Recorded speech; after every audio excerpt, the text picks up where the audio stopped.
Well, welcome to another edition of Driving the Cbus. We've got a special guest with us today, Mr. Ron Stokes, who's a pillar of the community. I also work for Mr. Stokes. We'll get into that here in a little bit, and so does Kaylin.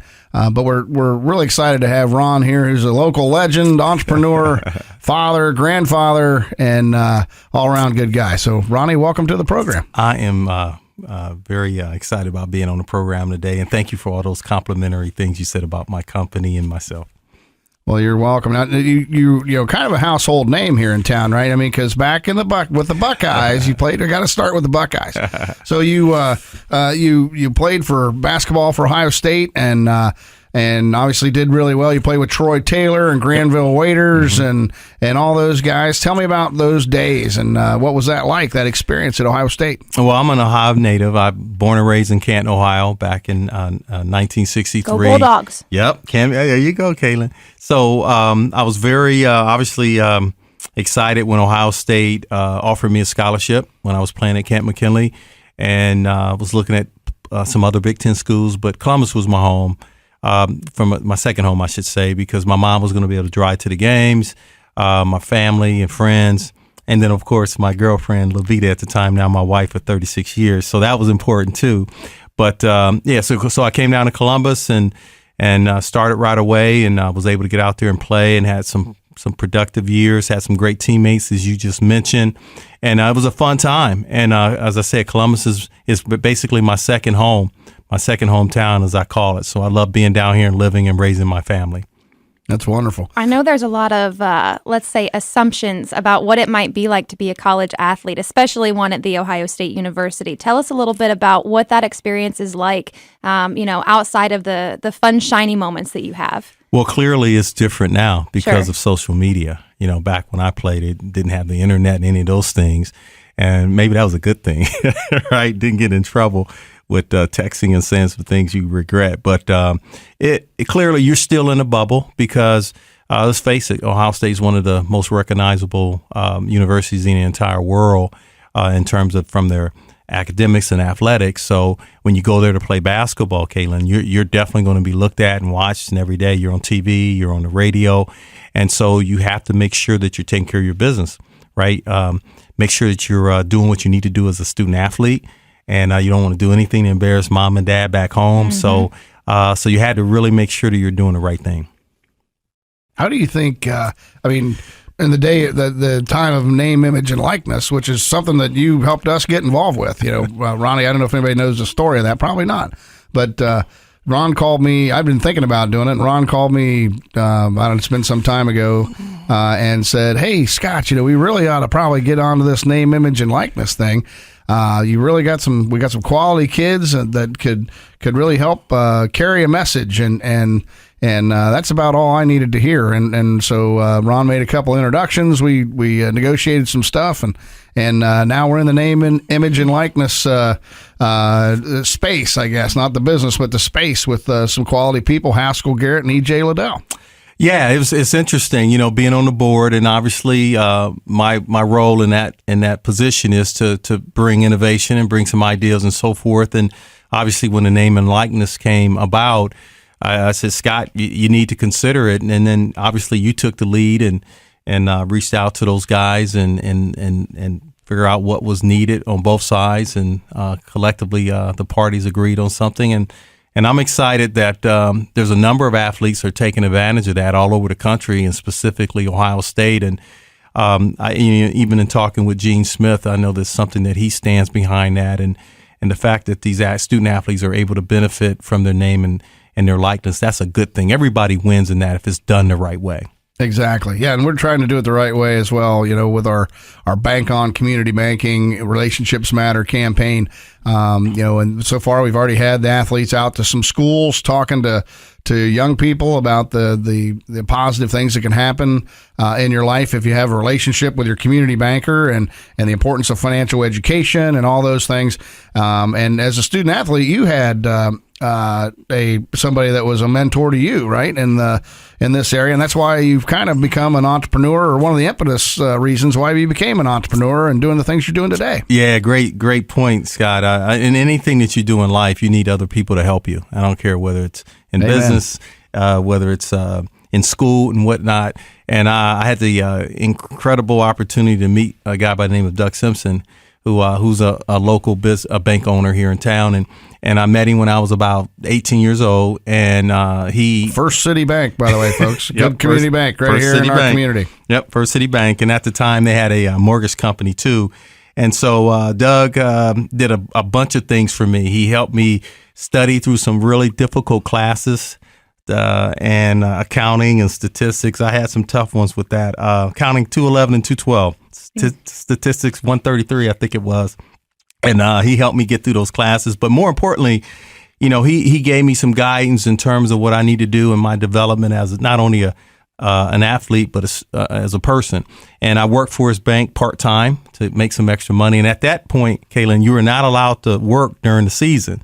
Okay. So I worked there during the winter breaks. Yeah. To put some extra money in my pocket, but also I learned about banking. Mm-hmm. And then it was my first job out of school. I did mortgage loans for about 5 years. So it definitely, Scott, it set the foundation for what I'm doing today, because as a business owner, a great banking relationship is one of the most important things you need as you grow as a business. Well, and it's really interesting that you bring that up. One of the questions I wanted to ask is what kind of gaps do you see for student athletes today? I was not a college athlete, but I was an athlete in high school. I was a very dedicated athlete.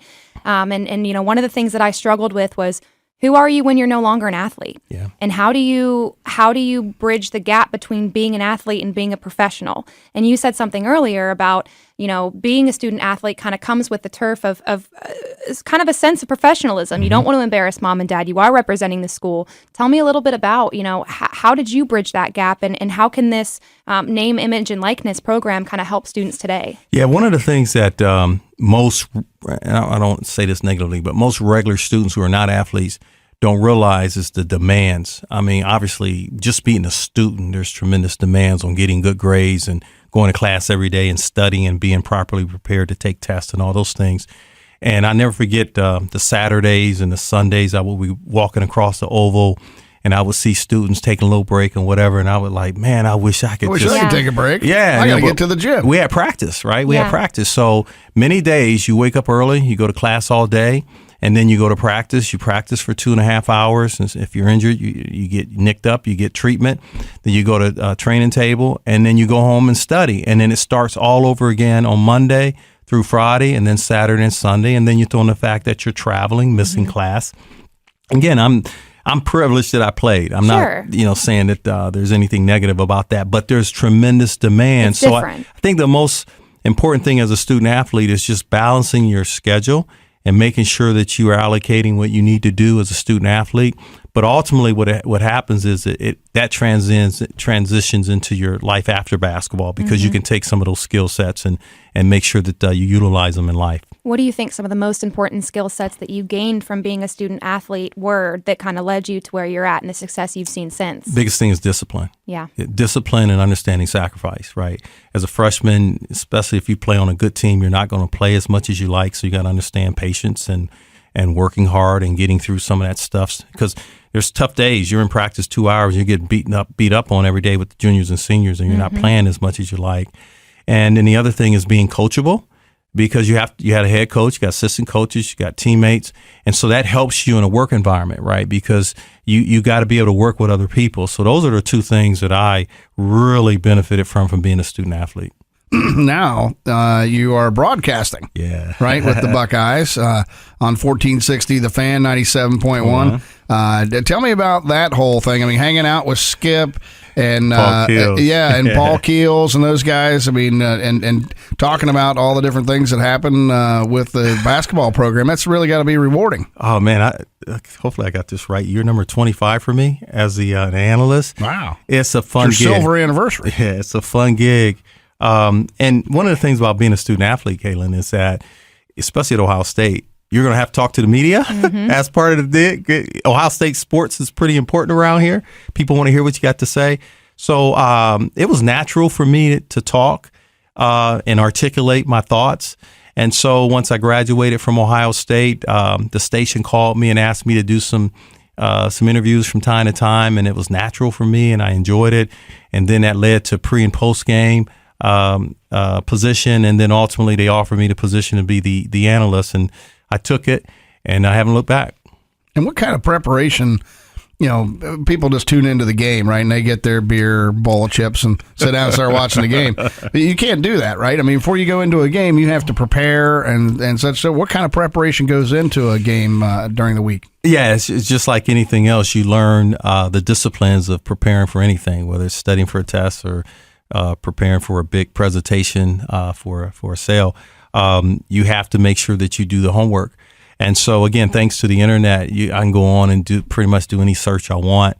I get a lot on the respective teams' sports website. There's a tremendous amount of information there. But I typically take 3 days before a game, and I'll just begin to understand who's on the roster, who left, who's coming back, who scored the most points, all those things. And I love listening to interviews of players and coaches after wins and losses because I like to hear their reactions. And then that's kind of like how I prepare for things. One of the things I've learned in 25 years, I had to turn it on and off. I have this rule now where I don't think Ohio State basketball until October 15th. I don't. So when people see me in the summer and they ask me about the team, I say, I don't know.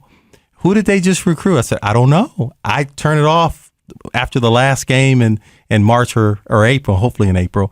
And then I don't turn it back on until October the 15th. Well, it's not like you don't have enough going on, right? I had to do that, actually. Other things, I had to do it. That's right. Yeah, well, you got lots of other things to think about. Well, that's very interesting. I think you're the first broadcaster we've had on the podcast. So, so you got that notch in your belt now, too. All right. Hey, but let's shift gears a little bit and talk about, some of the other things you've done with your family businesses. So now you have Three Leaf Productions, you have LARS, and then you have a couple other LLCs for real estate holding companies. Right. Tell me about how you got maybe into, I think Three Leaf was your first. First. Tell me about how you decided I wanted to work for myself and taking that on, and then maybe the growth of some of your other activities. Yeah, but I had an entity in Cleveland, Ohio that had reached out to me about potentially buying one of their smaller entities, and he wanted to work and mentor a diverse company. So he sold it to me, and I bought it in 2003, and then he mentored me the first 3 or 4 years, and then I bought him out, and then Three Leaf Production just continued to evolve. It's a printing, marketing, warehouse, and fulfillment, and promotional items company. And so very excited about that. We have a great team that we've developed over the years. And the thing that I'm very proud and excited about with that company is we got people that's been working there for over 12 years. Wow. So that what tells a testament me, to the culture you have there. Tells me that things are going well. And then the other one, LARS LLC, that's one I'm really passionate about because the initial stands for my kids, Laurel, Amber, Ronnie, and Sydney. A lot of people thought it was Levita and Ronnie for my wife and I, but it was really for my 4 children. So each of the kids have an ownership piece of the company, and having a legacy business for my children was very important. So again, here we are. I mean, you got Three Leaf Productions and LARS LLC, and both companies are growing. We're excited. They're homed in Gahanna, Ohio, which is we've lived for quite some time. So really excited about life right now. And are your kids currently involved in the business? Yes. What do they do there? Yeah. So we'll start with Ron Jr. He's emerged as the one of the 4 children that really wants to drive this. He has recently been promoted to vice president. Congratulations, Ronnie. Yeah, so he's running the operations for the painting division. That's amazing. And he's also overseeing all of the real estate properties that we have under LARS. So he's a busy guy right now. He's recently married, and he's excited about life. We'll have to get him on the podcast sometime soon. Yeah, there you go. Yeah. So he's excited about life. So, and then Laurel, she's married now, Laurel Gourier. She works in a payroll department and project manager, and she does a great job in that. And then Amber is she's like a utility person. She works in all the aspects of the business. And Sydney helps on our website and development, things like that. So they're all 4 involved in the company. How did they become involved in the company? Was that something that you kind of explored with them, or did they come to you and say, "Dad, I want to get involved in this"? Yeah, great question. even before we had LARS, we had what we call family board meetings. Okay. Where we would sit down and sit at a table and have real discussions about life and supporting each other and whatever. And so once we were looking at creating LARS, we sat down with the kids and say, would you like to be a part of this? And they all said yes. And that's how it all started. So, we have regular board meetings with that company, and they are actively involved with the decision making, and it's really exciting. Yeah. It really is. Wow. That's awesome. Yeah, we know a little bit about having folks in the family business. It started with me working for my dad, and I know. And then now Kaylin's in the business. Kaylin's new husband is in the business. They met at the bank, and so it's becoming more and more of a family affair once again. So Good stuff. Yeah, I it's think not all peaches and cream. We have our moments. We have our, some disagreements at the unofficial board meetings we That's have around okay. the dinner table. But yeah, I think that's, number one. I that think we're not allowed to have, according to your mother. Well, that's okay. She's not in the board. Quit having a board meeting. Quit having a board meeting. No, I think that those are important, though. I think that it's important to challenge each other. And obviously, there's a lot of times that I've learned from my dad and either successes or mistakes that he may have made. And hopefully there's times that he can say that about myself as well. And I think that, it's a double-edged sword. Yeah, it might be painful in the moment, but I think that, number one, it's deepened our relationship as father and daughter. And, professionally, it's grown me more than I could even explain. That's awesome. So she's my young grasshopper. So tell me, just diving more into the business world, when you work with your family, that creates another dynamic that that's a positive thing. It can sometimes be, challenging. But what would you say, in this day and age, what are some of the headwinds, that you're facing in your business within the Three Leaf and LARS? Well, obviously, what we all learned from the pandemic is you have to be able to pivot, because there's things that happen in the world that you just do not have control over. And, you just take Three Leaf Productions, for example. Part of our core competencies is that we print, right? Well, guess what? Over the last 10, 15 years, people are waking up every day thinking of ways to eliminate print.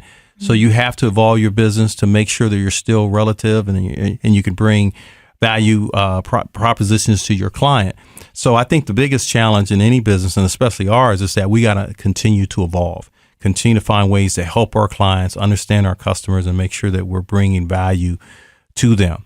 Part of the family part of it too, I got this from some of my mentors in business, is that I encourage all my kids to go out and work professionally for someone else if they could, and then come back into the company and then work for Levita and I. And it's been really, really good. Our kid, we are so fortunate to have great kids.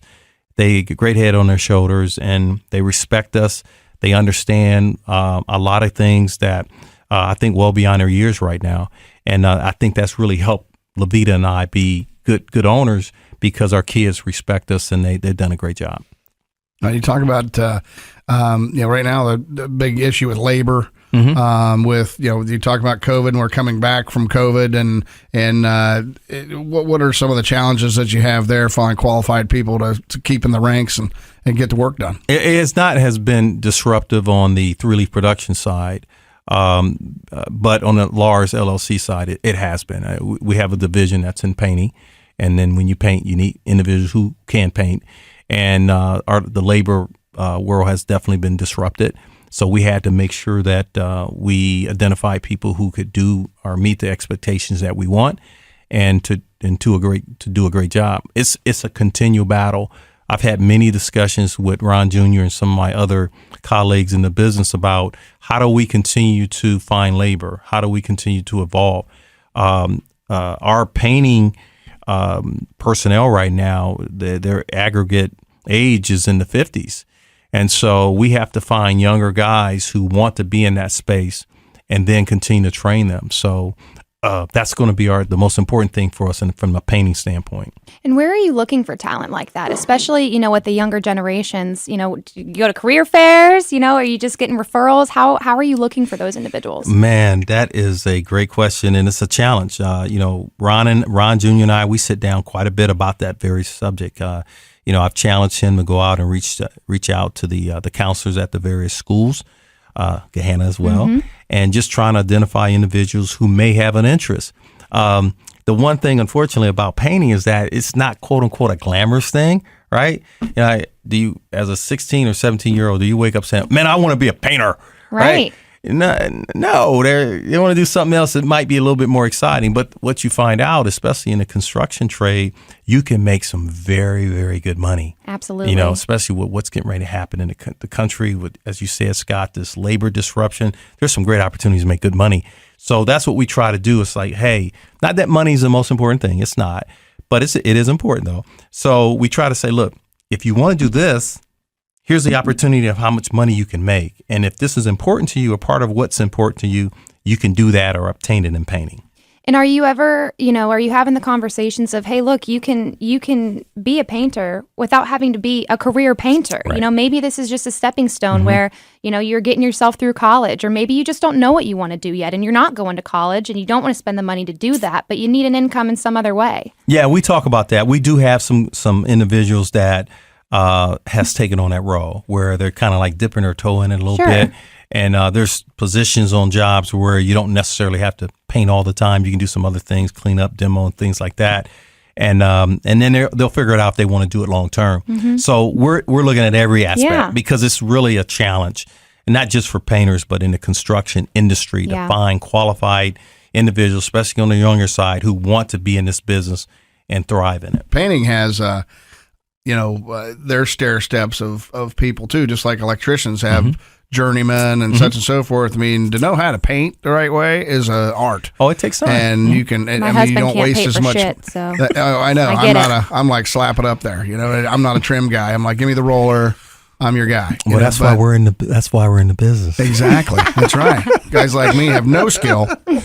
And we're just going to hire it out. But I tell you, it's a people can have a really good living for themselves. I think that's something that's changing now in America too. I really see the tide turning where people are understanding that there's pride in work. There's pride in there's pay in work. There's all kinds of things. You don't necessarily have to go spend 4 years at a college and get a degree to go out and do something else, and who knows, people can go out on their own when they learn that trade too, work for themselves. I've got several friends of mine that are from high school, and that's what they do. They go out and hang wallpaper. For instance, I got one guy out and hangs wallpaper for a living. That's what she does. Makes a really good living at it because if you can hang paper, why? I need their phone number. Well, there you go. You got to give me that. And I just let me segue and tap on what you just said. So one of the most exciting things I see is like when we're managing our properties and we'll bring in someone, whether it's an electrician, masonry, or whatever, and to see that father and son coming in and working and doing a great job and seeing that legacy. Ronnie and I just smile when we see that, and I get so thrilled when I see that atmosphere. So. Yeah, not to mention that there's peace in painting. Mm-hmm. I mean, let's face it. I mean, you don't have to generally deal with the public. You can kind of do your thing. Yep. You can listen to your favorite radio station, right, as you're going along and doing your stuff. It's just a different kind of existence. So peace is out there, and maybe it's in painting. Who knows? Yep. You never know. That's right. Yeah, so along those lines, we talk about folks working together and building teams and that kind of stuff. So that's, again, something else that comes from your background as an athlete, right? Yeah, absolutely. I mean, I as I said a little earlier, the one of the things I learned was about working as with your teammates and being coachable and all those things. And that's so important, especially as the president and CEO of 3 Leaf Productions. When I sit down with the team members and we're having meetings and discussions, I want to put myself in their position and hear what they have to say. And I do have one thing that has to happen before you come to my office is you have to be solution oriented, right? It's not just a one-way street. Let's talk about it. Let's figure out, come in and yes, you can identify a problem, but let's also bring us some potential solutions. And let's talk about what it takes to get to the end. We all want to win, right? We all want to win take care of our customers and grow the company and accomplish our individual goals, team goals. But let's be a team-oriented atmosphere, and that's really important at 3 Leaf Productions and at LARS. I love that. And I know we've talked a lot about, things you like to see and things that make you really happy. I kind of want to get down to the maybe not so fun parts, Tell me about some things that maybe keep you up at night. Well, you wear a bunch of hats as the owner, and as a good owner, and we hope that Levita and I, we are good owners of companies. You care about your team, and you want to make sure that you're making decisions that's what's best for your customers, which ultimately leads to what's best for the company. And because those individual people that work for you, they have families. And so it's not just, if you got 10 people in your company or 20, it's not just the 10 or 20. There's another maybe 10, 20, 30, 40 people that are also relying on that income coming from that job. So that's the one thing that as an owner that you can never turn off. I don't care what time of the day it is. You always want to make sure you're taking care of your team. Yeah. You want to make good decisions. So that's the one thing over the years that have kept me up at night at times. It's just making sure I'm making great decisions. And has there been any times where maybe you were super confident in a decision you made, and then after the fact, maybe not so much, and kind of learn from that experience? You know, Caitlin, one of the things I learned from my mentor, Doug Simpson, and this is so simplistic, and everybody does this or in some shape or form or fashion, but how to make decisions. So he, as an 18-year-old, he sat me down and says, Ron, pull out a piece of paper, and on one side, write all the reasons why you should do it, and on the other side, write all the reasons why you shouldn't do it, right? And then look at it and counsel with people that you love and trust and pray about it and live with the decision you make. And see how simplistic that is? But a lot of people don't do that. Sure. Right? And so Doug taught me to do that at age 18. And by doing that, I've made some really, really good decisions that has helped my business, that we're benefiting from as a business owner and as a family, because I went through that process. Now, to your point, you just got to live with the decision, because sometimes you can do all of that and it doesn't work out. Sure. But at least you can feel good that you went through that process. Yeah. And then you can be comfortable with the decision, regardless of what the end result may be. It sounds like you had a really good mentor that shaped you in a lot of different ways. What would you say to people out there, maybe people that are my age in their early 20s that, well, I guess I'm not really in my early 20s anymore, Mid-20s, but mid-20s. What would you we'll say give to you mid-20s. I appreciate that. What would you say to people out there who are early in their career that maybe don't have a mentor? Wow, you got to find one, because I learned this early. You can't rely on just how you think and feel, right? You're just not smart enough, right? I mean, I'm 58. I'll be 59 here soon, and I'm still learning at my age. So if you're 22, 23, 24, you desperately need someone, and you got to find a place to get it, right? Try to get around people that have your same goals in terms of wanting to be successful. Not that you're judging anyone, Sure. right? But you want to get around people who want to be successful and want you to be successful at the same time, who get excited when you're winning. That's important, getting around people who are excited about when you're winning. And so, but again, try to find a mentor if you can, wherever it may be, whether it's at church, whether it's at some kind of league you're in, whatever. Find people that want you to win. And that's key. And if you don't find that person, shame on you. You got to find them. I don't know what else to say. And those change over time too. I mean, it's not like you have to have the same mentor forever. I look back at my career and I see all the different people that helped me, and I have stories to this day of every one of them, how they helped me, how they impacted my career, the simple things they taught me. As an entrepreneur, I guess the big thing, and I'll ask your opinion on this too. I learned more from my gut. I was taught to listen to my gut. If my gut tells me it's wrong, it's usually wrong. I mean, 90% of the time. And so if you feel bad about something, don't let any of the other factors, that you on either side of the page dictate what you should do. You got to follow your instincts. Well, I go back to what I just stated in terms of my decision-making process. At the end of the day, once you write all those things down and you talk to 2 people, 20 people, whatever, you have to go with what you feel is right, your gut, right? And you got to trust it. And if you just go through that process, I kind of feel good with my gut, right? And I just go with it, and you just live with it. I love that analogy of that. Well, just shifting gears here to one of our final topics, you're a new board member of Heartland Bank as well. And so you've been on the board now for just under a year, right? Just under a year, yeah. And obviously we go through that whole process. You've seen that even though there's a lot to learn and everything else. How has that experience been for you? And then how have you been able to take some of the things that you're learning maybe in your business and in life and apply that to the leadership of the board of directors? Well, I absolutely love the fact that I was asked to be considered. and went through that process, that vetting process, and then ultimately when it all was said and done, just thrilled because I've been a customer of Heartland for a number of years and love the energy, starting with your leadership all the way down and dealing with all the branches and all the people there. So when I had the opportunity to be a part of it in a bigger way, I was just so excited. But it's a two-way street, right? I'm learning, and at the same time, I feel that I have some skill sets to help the bank. And I'm really so excited. I know that when we had lunch and we talked about this early on, I shared with you a little bit of what some of my goals were. And clearly want to continue to work towards those things and help the bank grow. And equally as important, help the communities where the bank serves. What are some of those goals? Because I was not at the lunch, so I was not privy to that. Well, obviously, being a diverse business, I know how important that having a relationship with the bank is in your business development. I was very fortunate because my first mentor was a banker, right? So I already had a banking relationship. But there's a lot of small businesses, especially diverse companies, that don't have those relationships. I can't tell you how many times I got phone calls from small business owners during the PPP process who didn't have a bank or didn't have a relationship or didn't know what to do. And I just took it for granted because I just would call my guy, Kelly Law, or at Heartland, and I got other bank relationships too and other companies, and I would just call them on the phone and they would just give me all the information I wanted, and sometimes on a Saturday or a Sunday. Right.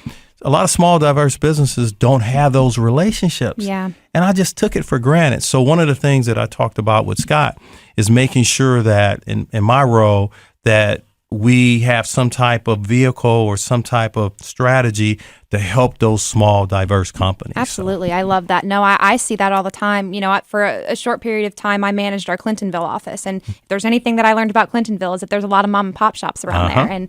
And it was just wild to me how there were just so many people out there that didn't have that relationship. And once you meet with them and you tell them, no, this is what we're all about, this is what we're here for. And that's kind of what got me into banking in the first place was exciting, creating those relationships and realizing, I have a heart for helping people.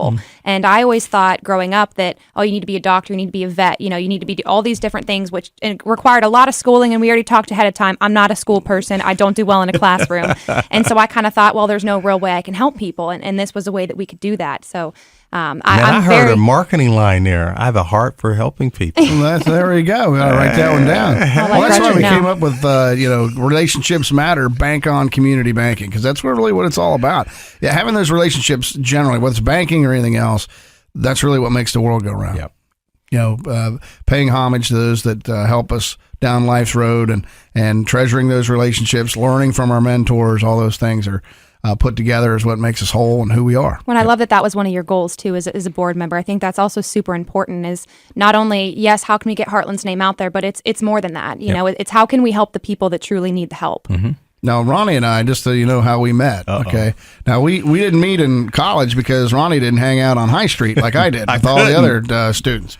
And good answer. I couldn't. I was studying. We were there at the same time as well. Yeah, he was studying and making something of himself, and I was majoring in High Street at the Ohio State University, which was you learn a lot of things there, and I won't go over those lessons today.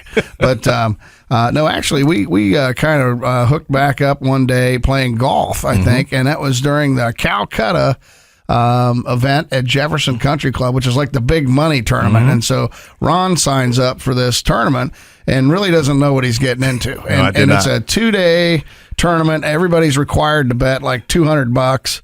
And some of the teams go for as much as like $5,000, and it's pretty much stressful golf. I mean, it's not go out and hit the ball around. We're gonna laugh and giggle and drink That's a my few kind beers. Of golf. It's not that at all. So, but Ron and I rode together, I think, as well during that time, and I was in charge of Ron, so I was like the you were the A player. I was the A player on the group, and I said, look, I will ride with Ron, and I'll keep. And he was all nervous. I was a D player. He was nervous, and everything else is Ron. It's all right. Just don't mess up too much. We won't hate you totally if you mess up not too much. But no, it worked out really well. We had a great time there, and I think that's how we got introduced to Three Leaf and some other times, just building relationships around the golf course. We worked out for a while together out there as well. Over at the country club, early in the morning, 7 o'clock, 6:30, That's right. So Ron's always been a big motivating factor to me because I've seen what he's done on the court. I've seen how he's orchestrated his life as he goes along, the beautiful family that you've built, thank you, and the companies that you have, and then you do all these other things as well, broadcasting